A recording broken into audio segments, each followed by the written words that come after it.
Good evening and welcome to Talking Sports with Evan. This is a NLDS with the chance to go to the NLCS edition. This is the Packers coming out of the bye edition. And this is having some sound issues. I don't think anyone can hear me right now for some reason. So my sound does not appear to be working at the moment. But if you can hear me, great. If you can't, I apologize, and I'm going to try to get this figured out as quickly as I can. Edition of Talking Sports with Evan. And, I'm getting sound, so that's a good thing. I guess you can all hear me on X at Evan with Sports. And you can find this on YouTube and Facebook as well. Evan with Sports on X and Talking Sports with Evan on Facebook and YouTube. And this is a Packers coming out of the bye week edition of Talking Sports with Evan. And it's going to be a lot to discuss and lots to talk about. And if you want to get in and comment on today's show, you can go ahead and do that by commenting on the link or the commenting on the show, either on Facebook, Twitter, or X, or on YouTube. First thing first, the Milwaukee Brewers. They took one on the chin yesterday, 4-3. They gave up 4 runs in the first inning. Quinn Priester gave up 3 before he even left the game, and then a wild pitch by Nick Mears ended up being a big difference in that game as the Brewers. If we don't have that wild pitch and the Brewers get out of it with just 3 runs, we are looking at a completely different ball game. It's a one-run game at that point. I mean, it's a tied game at that point instead of a one-run game. And then who knows what happens. But the Brewers had every opportunity to win last night. They had the bases loaded in the 8th inning, couldn't get anything done. They left traffic on base numerous times. And that's one of the reasons why I'm still confident in the Brewers. They're still up 2-1. They can still advance to the NLCS with the win tonight. Tonight is October 9th, so if you're watching this tomorrow or later on, just so you all know. All their goals are still in front of them. The Cubs are a tough team. The Cubs are a tough out. And the Cubs, they got one back yesterday in the friendly confines of Wrigley Field in Chicago. But the Brewers still have everything in front of them that they want today. They have Freddie Peralta starting, their ace. They have the starting lineup from games 1 and 2 because the Cubs are going with the left-handed starting pitcher, except Yelich is at the top of the order with Jackson Chourio batting second, but it's the same starters from game 1 and 2, where they put up 9 and 7 runs respectively to take that 2-0 lead. The Brewers just have to remember what got them here, and that is just being a woodpecker. And they showed it last night. The bullpen shut the Cubs down after Priester left the game, and they were being a woodpecker in the game as they were trying to peck into that lead, and unfortunately they couldn't take advantage with the bases loaded. And that is a problem that the that's a problem that the Brewers have had in the past, where they couldn't get runners home in scoring position. Not an issue they've had this year.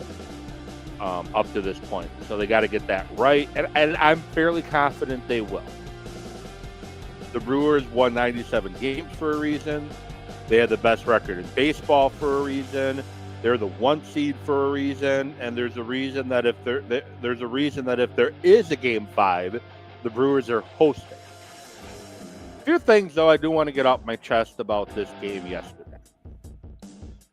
I got into a little bit of a Twitter spat with somebody who I used to intern with and I know well, and I don't know why I engage with them because I just don't know why I engage with them. Starting Quinn Priester yesterday was the right decision. And you talk about how it's common sense that you don't put a rookie pitcher his first playoff start on the road, and you should have had him as the game 1 starter, and game 2 starter, and then you come in with during game 2 where Ashby gave up a 3-run bomb in the first inning. Now Murphy's being at the floor and whatever. You're wrong. You're just wrong in every aspect. The bullpen game at home in game 2 was the right decision. Starting Priester in Chicago for game 3 was the right decision. Sometimes the right decisions don't work. It's baseball. That is baseball for you.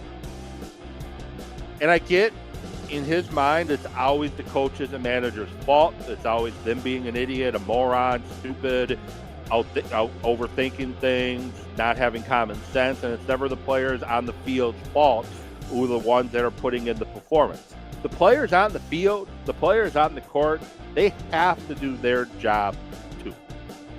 And Quentin Priester didn't do his job. He couldn't find his command. It had nothing to do with it being too big for him. He just couldn't find his command, something that he hadn't had a problem with really at all. And you could have had that issue in Milwaukee in game 2, or you could have had that issue in Chicago in game 3, and unfortunately it was in Chicago in game 3. Priester is a ground ball pitcher. They knew with the winds the way they were blowing, ground balls were going to be what you wanted to get through that lineup for Chicago. You don't want a lot of balls in the air because God knows what happened. You saw in the first inning against Chicago with the Brewers batting a pop fly that the wind made do all sorts of weird things in the infield, and the ball fell, and the Brewers got the bases loaded. That's what you don't want to have happen. So you want to try to keep the ball on the ground. Unfortunately, Priester just didn't do his job last night. Now, hopefully, there's going to be other opportunities for him to do his job in the NLCS. But he just didn't do his job yesterday, and it was the right decision to start him, and you're absolutely wrong if you're stating that common sense says this. Sometimes in baseball, the right decision just doesn't work out. That's baseball for you. That is baseball in a nutshell. That has been baseball for how many years? Since the beginning of time of baseball. There's a reason why if you fail the majority of the time, you're a Hall of Famer. If you bat 300, which is roughly 30%, you're a Hall of Famer. If you bat 250, you could be a Hall of Famer. Baseball is a sport that you fail a lot more than you succeed, and just because you fail or just because something failed doesn't mean it was the wrong decision. I am fine with Jake Bauers starting last night. He did fine. Of course, when the game was at the biggest moment, he didn't capitalize with the bases loaded. He didn't, unfortunately. But Jake Bauers was the reason why that was a one-run game to begin with. He had an RBI single and a home run. He was directly responsible for 2 of those 3 runs. The only questionable decision I have in that game was starting Lockridge. I think you're to the point that Blake Perkins should be your starting center fielder. I know Blake Perkins doesn't bat the best against right-handed pitching, but Blake Perkins is a great plus defender. He's got great speed on the base pass, and he's a switch hitter. Lockridge, you saw what happened. He got out there and he completely botched the bunt attempt, and the Brewers got an out on the base pass. Nice job by Durbin keeping the pickle alive to get runners into second and third with 1 out. But unfortunately, he botched the bunt.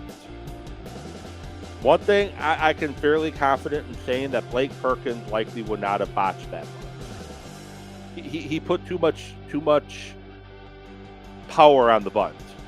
A better bunt, and Durbin scores. And yes, Durbin should have still ran it through and forced the play at the plate and forced the thrower to make a good throw. Should have forced him to do that and stayed hard down the base paths. But at the end of the day, Lockridge has to get that bunt down. And if he gets that bunt down, we're looking at a 4-4 game potentially. But I'm confident in my Brewers. I'm confident in the Brewers that they will go out today, get the job done, get ready for Monday and play the Phillies or the Dodgers in Game 1 of the NLCS. I'm confident in the Brewers. The Brewers have been fighters all season long. They make you play all 9 innings. They make you earn all 27 outs. And that's what the Brewers need to do today. The big thing is, easy thing to do is don't let the Cubs score in the first inning. Most of the runs damage in this series have happened in the first inning. A leadoff home run in Game 1, a 3-run home run in Game 2, and 4 runs in the first inning in Game 3. They scored 3 runs in Game 1, 3 runs in Game 2, and 4 runs in Game 3. Majority of the damage is done in the first inning. So shut the Cubs down in inning number 1 and get some runs scored in the top of the first inning. Yelich leading off, Jackson Cheerio batting second. Let's put some pressure on the Cubs in that first inning and get some wood on that ball and get some runs scored and put some pressure on the Cubs rather than the Cubs getting off to a hot start. They got 1 run yesterday in the first inning when they had the bases loaded. They could only get 1 run, a sac fly out of it. Let's not make the Cubs. Let's make the Cubs pay tonight. Really, all I can say about that. But I'm confident. I think the Brewers get the win. I will be watching it. That's why I started the show earlier than I originally planned. With 2 reasons. I was supposed to have a guest tonight, but he had something come up that he was not able to come on the show tonight. And the Brewers are playing in about a half an hour. About 30 minutes, the Brewers are going to be playing. A little more than 30 minutes. They're going to be playing. And I want to focus and watch that game and be all in on the Brewer game. But I think the Brewers pull it off tonight, and I think we are seeing a Game 1 on Monday with the Brewers hosting the Dodgers at 7:08 Central Time. Moving on to the Packers. Packers had a bye week. But why is it when the Packers come out of a bye week, why do they seem to be more injured than they were before the bye week? The kicker got added to the injury report. Rasheed Walker got added to the injury report with a quad issue. The kicker with a quad issue. Like, what are with these quad issues? We're coming off of a bye. We're supposed to be healthy. The good news, Zach Tom, Aaron Banks returned to practice. Christian Watson opened his 21-day window to be added to the roster. Jacob Monk, his window is open to return to the active roster. But we're talking about a kicker injury today on all the talking shows, all the sports talk shows today. We're talking about a kicker injury on social media all day. And I don't want to talk about a kicker injury. I really did not have that in mind when I was debating on what I wanted to talk about with the Packers today. But unfortunately, it's something that I need to talk about because unfortunately the Packers might need to make a tough decision on Sunday, and that is that they may not have McManus available to play. Now, what do? Well, they have a couple kickers in for a tryout, including a kicker that was competing for the job last year in Joseph. What I think the Packers do is I think they add Joseph or another kicker to the practice squad, elevate them on Saturday, and hope you don't have to use them. That is ultimately what I think the Packers do. That is what I hope happens. I hope they don't have to use a different kicker because McManus is a pretty damn good kicker in the NFL. And I hope that we don't get to the point where McManus can't play and we're forcing our punter, Whelan, to handle some kicking duties and pulling a guy we just signed off the street to handle kicking duties at Lambeau Field. That's kind of why I hope it's Joseph. Joseph's a veteran. I don't want a kicker that doesn't have a lot of kicking experience in the NFL being the guy that we bring in to potentially fill in for McManus. I want a kicker with some experience, and that's what Greg Joseph will give you. I know he's not the best kicker in the world. I know he's missed kicks at Lambeau Field in the past, but he's a professional kicker. He's done it all. He's been around it all. He's a guy I want filling in for McManus, not a rookie or a kicker that has no really kicker experience. So, but It was a tough loss to the Cowboys, as we talked about 2 weeks ago. It was a tough tie. I'm sorry. It was a tough tie to the Cowboys. But the Packers have an opportunity to get it right. They're going up against the Cincinnati Bengals, who has one of the worst defenses in the NFL, even with Trey Hendrickson, who can be a game wrecker if you let him. They have one of the worst offensive lines in the NFL. And, they just signed a 40-year-old quarterback that doesn't move very well that the Packers just saw 2 weeks ago. And I don't know where the advantage lays. Does the advantage lay in having Joe Flacco, who just saw this Packer defense 2 weeks ago? Or does the advantage lay in the Packers, who just saw this quarterback 2 weeks ago? The thing is, they have better wide receivers overall in Cincinnati than Cleveland does. Cleveland has Judy, but that's about it. Chase and T. Higgins are two very good receivers, but here's the thing. Flacco needs to have time to be able to get them the football. There's a lot of things in the Dallas game that the Packers did defensively that I didn't like, and Halfley got a bit of a free pass because of Matt LaFleur's complete mismanagement of that game against the Cowboys. But Jeff Halfley deserves some criticism too. He played a soft zone coverage, played with the receivers 10 yards or more off the ball. He did soft coverage, soft zone. He tried to, only rush with 4. It wasn't working. Never tried to make adjustments with that. And the defense just didn't make adjustments, and the defensive backs got cooked. Well, Cincinnati has 2 wide receivers that can cook you if you let them. And that's why getting pressure on Joe Flacco is going to be so important. Now it's looking like they're going to be without their best interior pass rusher this week in Devontae Wyatt. I think that's when you got to move Lucas Van Ness, have him play some defensive tackle, and have him take some of those Wyatt snaps from a pass rusher perspective, because you have Ngambare, who's playing pretty good on the edge. You have Micah Parsons, who is a great addition to this team, a generational talent. And you got Rashawn Gary, who I now think is tied for second in the NFL in sacks to play the edge. You can move Van Ness and give him some reps inside and get him some pressure on the quarterback that way. The other thing, week 1 and 2 and even 3, they're moving Micah Parsons all over the place. They're rushing him from every angle you can think of. And then against Dallas, they only rush him from the outside. I think they rush him from the inside maybe once. Every other time he's lining up over the tackle. Well, you know exactly where he's going to try to go. He's going to try to get around you. It's easier to block that way. If you're moving him inside to play some defensive tackle reps or stand-up linebacker reps, you can do a lot with stunts and twists and different things with him. And that's what I want to see the Packers do more of too. More stunts up front. Put Rashawn Gary and Micah Parsons on the same side and have them rush the passer together. Have them do a stunt, a twist, a slant, or something. Do the same with Van Ness and Parsons, or Van Ness and Gary. But I want to see more creativity. I want to see more destruction up front against the Bengals. And this is a team to get right. A palate cleanser, as you say. The Packers are, 16 or 14.5 point favorites. This needs to be a palate cleanser game defensively. You have a quarterback that doesn't move well with an offensive line that doesn't block them. All the ingredients are in there for the defense to have a big game. Now you just got to go out and do it. Because here's the thing.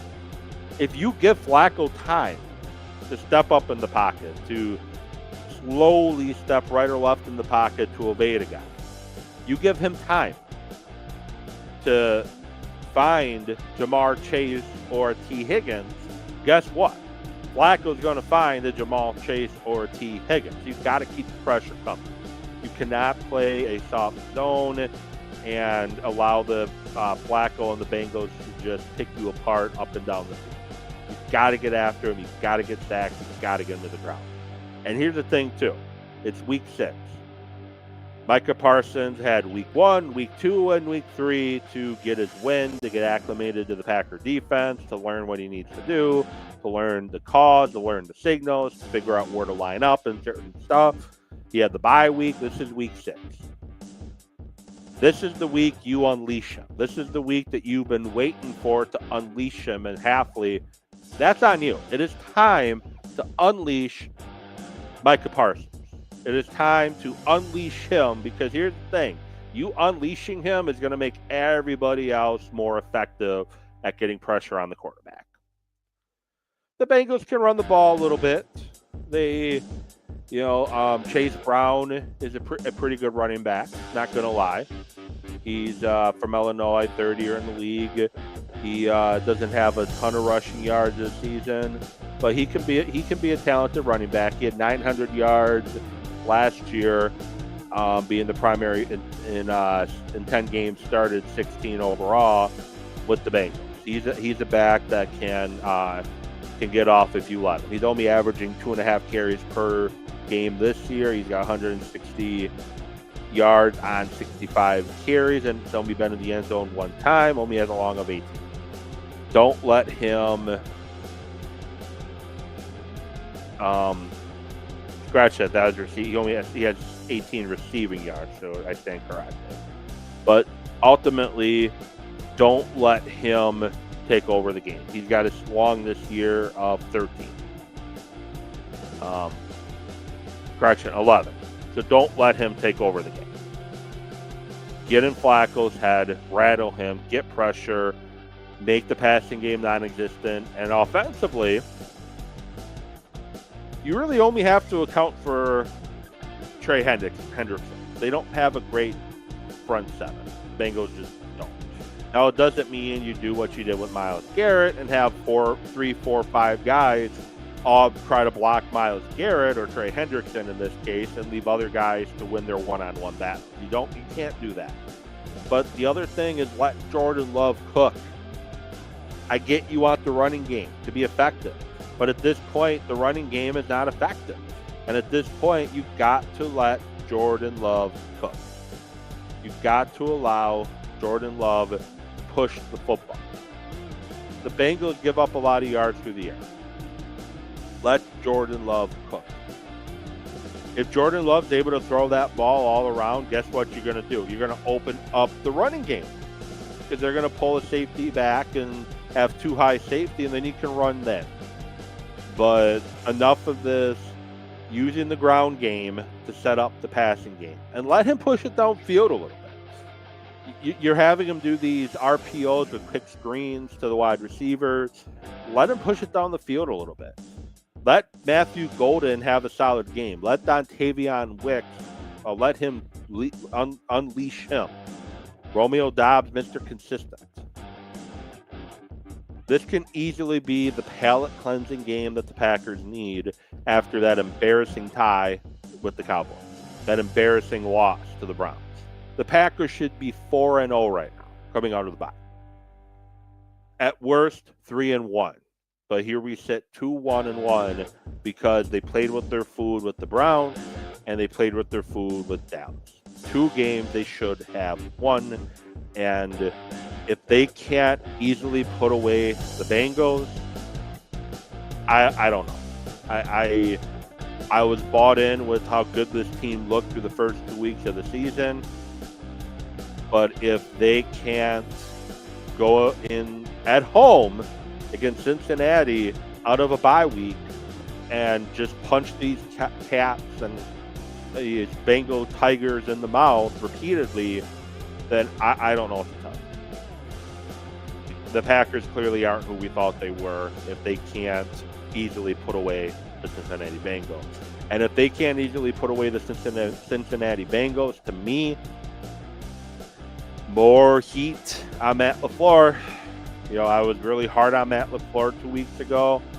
I think he obviously can win in the regular season. I get that. He's done that.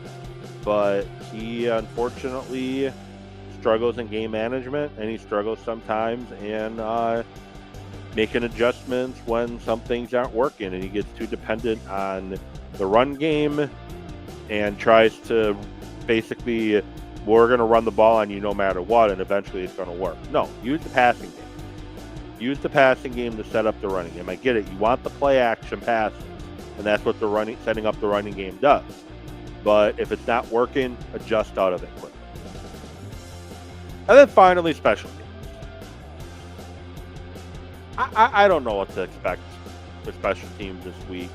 Part of it's the coaching, part of it's with the injuries. Guys are shuffling into positions they typically don't play.